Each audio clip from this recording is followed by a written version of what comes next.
dahil sa baha na dulot naman ng pananalasa ng habagat. Halos wala nang tuyong lupang mapaglandingan ng chopper ng Philippine Air Force na maghahatid sana ng tulong sa mga binahang residente sa Pampanga. Kaya napilitan na lang ang mga sundalong ilaglag mula sa ere ang mga relief goods. 95% ng probinsya ang lubog ngayon sa baha, kaya walang tigil ang rescue operations. Kanina, napasok din ng News 5 ang barangay Santa Catalina sa Lubao na isa sa pinakamalubhang binaha. Hanggang bubong pa rin ang tubig dito kahit hindi umuulan. Maging ang ancestral house ni dating Pangulong Arroyo, hindi rin nakaligtas. Sa kabila ng peligro, maraming residente pa rin ang ayaw lumikas. Nagbahay-bahay ang Philippine Army sa barangay Telaksan sa Macabebe, pero hindi umibra kahit anumang pakiusap ng mga sundalo. Asin na ako, dito na lang ako kami. Sanay na po kami rito. Ang 5 buwang buntis na si Vanessa, hindi sumama kahit lubog pa ng hanggang baywang ang baha sa kanilang bahay. Mas importante na may dala natin yung buntis. Hintayin lang po namin, pupunta na lang po kami doon. Pupunta na lang po kami. Pero si Catherine Miguel, hindi na nagpatumpik-tumpik pa sa pagpaparescue. Kabuuan na niya, pero hindi inaasahan ang kanyang mga kamag-anak na ngayon siya manganganak. Ang mister ni Catherine, sandaling nakalimutan ang masungit na panahon. First time ko nang maging tatay, excited. Excited kahit na ganito yung panahon. Kahit na ganito yung panahon. Kahit nagle-labor, excited din si Catherine na lalabas na ang kanilang munting anghel. Masaya. Dahil, Magkaka-baby. pero yun nga lang. Ngayon nga lang, masakit. Habang nanganganak si Catherine, matyagang naghintay si Mario sa labas. Pero paglabas ng bata, masamang balita ang bumungad sa kanila. Anong sabi kayo sa loob? Hindi ako mga pagsinila siya. Kumusta yung baby mo raw? Medyo, Mahina? Hindi raw kinaya ng sanggol ang komplikasyon. Paulo Jerry, nais nga sanang mangyari ng mga kababayan nating ayaw pa rin lumikas doon sa kanilang mga tahanan dito sa Pampanga. Ay marasyonan na lang sila ng tulong doon sa kanilang mga tahanan. Pero hindi naman daw papayag dito ang lokal na pamahalaan. Ayon kay Governor Lilia Pineda nitong ang Pampanga ay mamamahagi lang sila ng relief goods sa mga evacuation center nang sa ganon ay mapilitang lumikas itong mga nagmamatigas pa rin residente at makaiwas nga sa maaaring peligro pa rin idulot nitong mataas na baha pa rin sa kalakihan nitong probinsya ng Pampanga. Romel Lopez live mula sa Pampanga. Samantala, natsyada kanina si Pangulo Aquino sa pagbisita sa mga lugar na sinalanta ng baha. Pero sa Valenzuela, meron pong kakaibang kilig dahil muling nag-cruise ang landas nila dating Pangulo o ni Pangulong Aquino at ng kanyang dating nobya na si Konsehala Shalani Soledad Romulo. Maagang namigay ng relief goods si Pangulong Aquino sa may 7,000 evacuees sa Nangka Elementary School. Dito ibinalita ni Pinoy ang planong pagtatayo ng dam na pipigil sa pagbaha sa Marikina. Yung permanent solution na totoo, hindi yung pang-billboard lang. Kailangan ko humingi ng pasensya sa inyo, no? Yung siyempre taon-hon bibilangin yan. Sinubukan ding tawirin ng convoy ni Pinoy ang baha sa lugar. Pero kahit sakay na ng 6x6, napaatras ang grupo dahil sa taas ng tubig. Sunod namang dinayo ng Pangulo ang 2,000 evacuees sa barangay Bagong Silangan sa QC. Pagkatapos, dumiretso siya sa Pag-asa Elementary School sa Caloocan. Dito naglabas ng sama ng loob si Pinoy tungkol sa umano'y pananamantala ng isang pharmaceutical company. Nagtaas daw kasi ito ng mahigit 700% sa presyo ng mga gamot. Pero iba naman ang mood sa stopover ni Pinoy sa Valenzuela. Nag-cruise kasi ang landas nila ng kanyang ex-girlfriend na si Councilor Shalani Soledad Romulo. Kaya naman ang mga evacuees kinilig. Ng umaga nakasama naman natin si ang presidente natin sa General T. De Leon along with our iba pa nating cabinet secretaries. Nandun din sila kanina. So, thank you dahil naiisip nila at napupuntahan nila ang lungsod ng Valenzuela. Ibinalita naman ni Pinoy na isang 8 kilometrong dike ang planong itayo para mabawasan ang pagbaha sa Kamanava. Royces Nagit, News 5. Puno pa rin ang mga evacuation centers sa Marikina ng mga binahang residente. At ilan sa nangungunang problema roon ay ang pagkalat ng mga basura at mga nanlilimahid na palikuran. Para sa update live mula sa Marikina si Mia Reyes. Mia? Paulo at Cherry, libo-libo pa ring pamilya ang nagsisiksikan sa mga evacuation center dito sa Marikina kahit bahagyang gumanda na yung panahon sa maghapon. Pero bukod sa rasyon ng pagkain, tila problema ng ilan ang walang ang pangit na sistema o walang kadisiplina sa mga evacuee. Tambak na basura at panis na pagkain. Yan ang bubulaga sa iyo pagpasok sa Malanday Elementary School na nagsilbing evacuation center para sa higit 9,000 pamilyang binaha rito sa Marikina. Ang ilan sa pasilyo na naghuhugas, kaya ang ending putik-putik na daanan. Pero mas masakla pang eksena sa mga banyo kung saan nagkalat ang dumi ng tao. Pag-CR, kasi mabaho ang CR. Dahil sa mga ibang gumagamit na hindi marunong gumamit. Kaya si Mang Jun, laking pasasalamat niya na gumanda na ang panahon. Plano na raw niyang bumalik sa kanilang bahay. Kahit mataas ang putik, tiyagain ang linisin para sa loob ng bahay mo, makakatulog ka na rin na maayos. Kumpara dito, maingay, marumi, mabaho. Pero dito magiging madali para kay Mang Jun.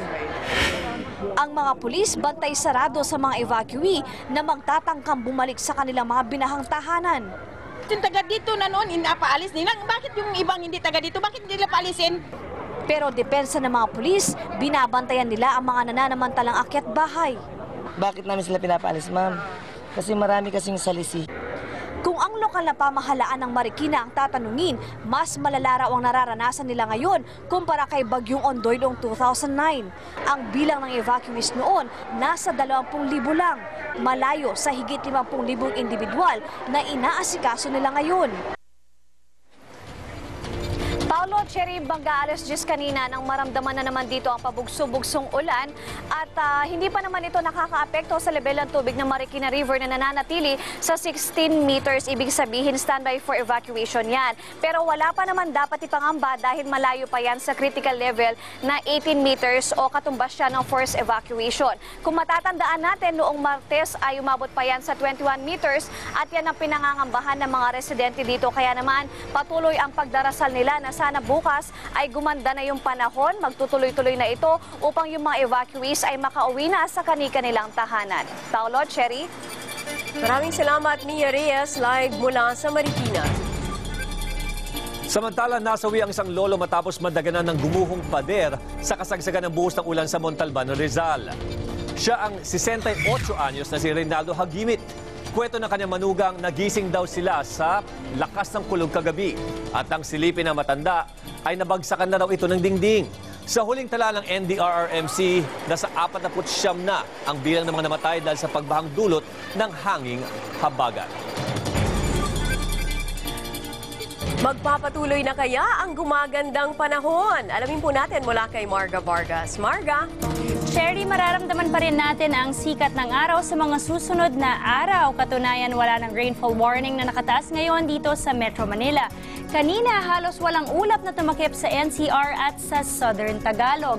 Magpapatuloy ito bukas habang iihip ang mas mahinang habagat sa Hilaga naman at sa gitnang Luzon. Kaya sa hapon ay posibleng magparamdam ang sandaliang ulan sa Central Luzon. Maulap na panahon naman ang tinatayang mararanasan ng mga kapatid natin sa ibang bahagi ng Luzon. Pero hindi pa rin tayo lulubayan ng mga pagbaha.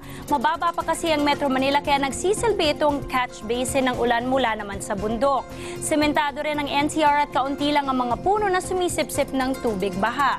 Maulap na panahon din ang aasahan ng mga taga Visayas pati na sa Mindanao. May mga namumuong ulap sa silangan ng Mindanao pero wala itong epekto dito sa ating bansa. At yan ang lagay ng panahon. Ako po si Marga Vargas. Paolo?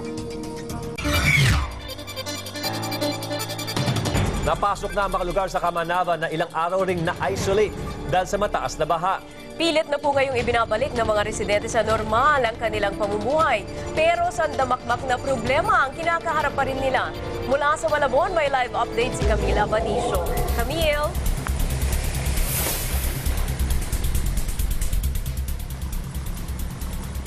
Paulo, Cherry, sinamantala na ng mga residente sa Kamanava ang pagganda ng panahon para kahit papano ay maibalik sa normal ang kanilang mga pamumuhay. Sinabayan ng maraming residente ang pagsikat ng araw para dumiskarte. Si Mang Ernie, kahit hanggang bewang pa ang tubig, sige sa padyak sa kanyang pedicab. Ilang araw kasi siyang hindi nakabiyahe dahil lampas tao ang tubig nitong mga nakaraang araw. Pag may bahala kita, pag wala ba, kaunti kita. Ang ilang taga Valenzuela itinuturing na biyaya ang mga basurang naglulutangan sa Tulyahan River. Sa dami raw ng kanilang napupulot, aabot sa 1,000 piso ang kinita nila ngayon. Kumikita rin naman kahit papano. Humupa na ang baha dito sa Tunsuya at Tanyong, Malabon. Kaya ang ilang residente sinamantala ng pagkakataon para makabili ng pagkain. Pero ang iba, problemado kung saan kukuha ng perang ipambibili. Di pa rin kasi balik normal ang operasyon sa mga bangko. Sa ATM ngang ito, pila-pila ang mga nagwi-withdraw. Iba sarado eh. Ibang walang laman. Wala na. So, sakto lang talaga yung natitira namin para sa ngayong araw. Iba't ibang klaseng sakit na rin ang ibinibigay ng baha at masamang panahon sa mga taga Valenzuela. Nandyan ang trangkaso, ubo, sipon at sakit sa balat. Ang ilan nga natutuklap at namumuti na ang mga balat dahil sa lala ng kanilang alipunga. Sa mga evacuation center, sakit rin ang problema at karaniwang tinatamaan ng mga bata. Pero si Aling Nelly, mas iniinda ang sakit ng kalooban. Namatay raw kahapon ang kanyang ina matapos matrap at malunod sa kanilang bahay sa kasagsagan ng pagbaha. Diyan pa siya namatay sa ganyang paglaki ng tubig. Masakit po sa amin yun.